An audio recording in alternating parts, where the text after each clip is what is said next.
Space, the final frontier. How's it going, YouTube? It's hotter than two hogs fucking in a rubber sack out here. But somebody left a comment on one of my videos. In fact, it was a mail call video. It was my last video. Asking about the spacer and what I'd hope to get out of it.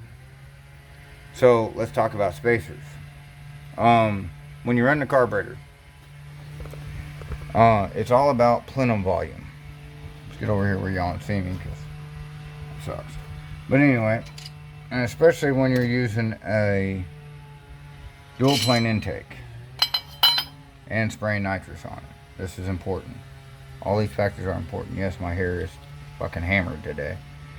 But anyway, let's turn this around.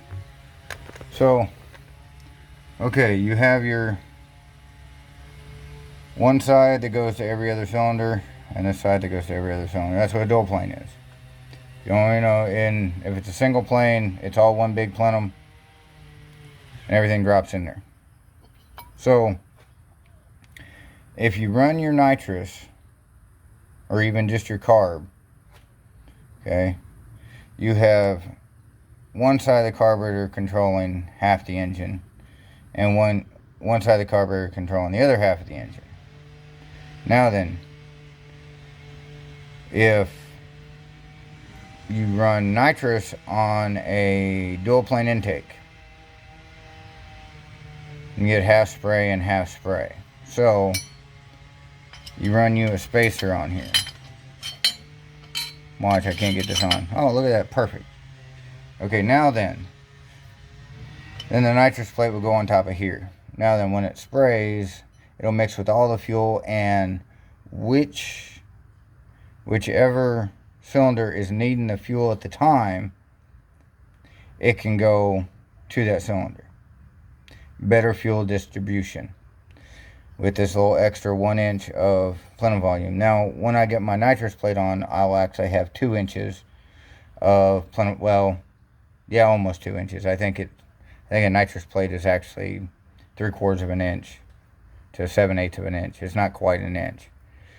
But then you put your carburetor on, and everything fits pretty and everything. Now then, your fuel, when it goes through your carburetor, will go into that plenum area, and it will mix up, and it'll help mix up your fuel, your air fuel mixture. It'll help mix it together and break it up, make it a nice mist that the engine loves to eat. Because the engine does not like wet fuel. Does that make sense? And what I mean by wet fuel is saturated fuel. You need a nice mix of air and liquid fuel so it atomizes, so you'll get a nice clean, even burn on your cylinders.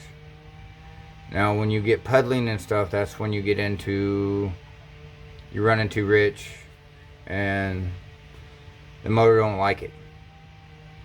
So I run a spacer on everything, even if I'm not running nitrous, for the simple fact that you get more plenum volume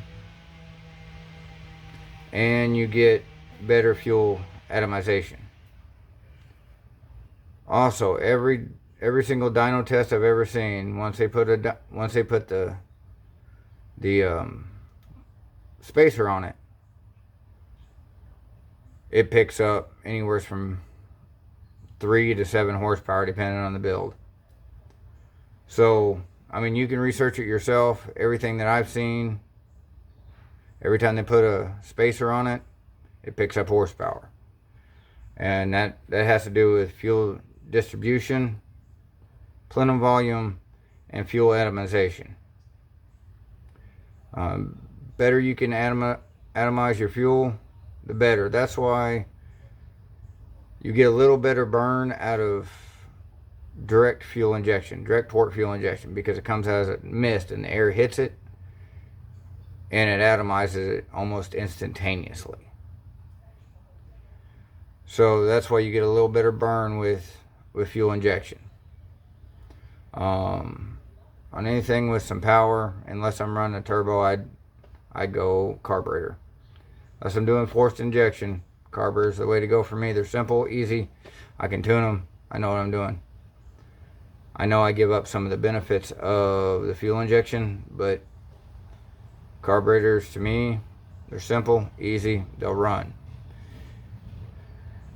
So that's my little piece on spacers.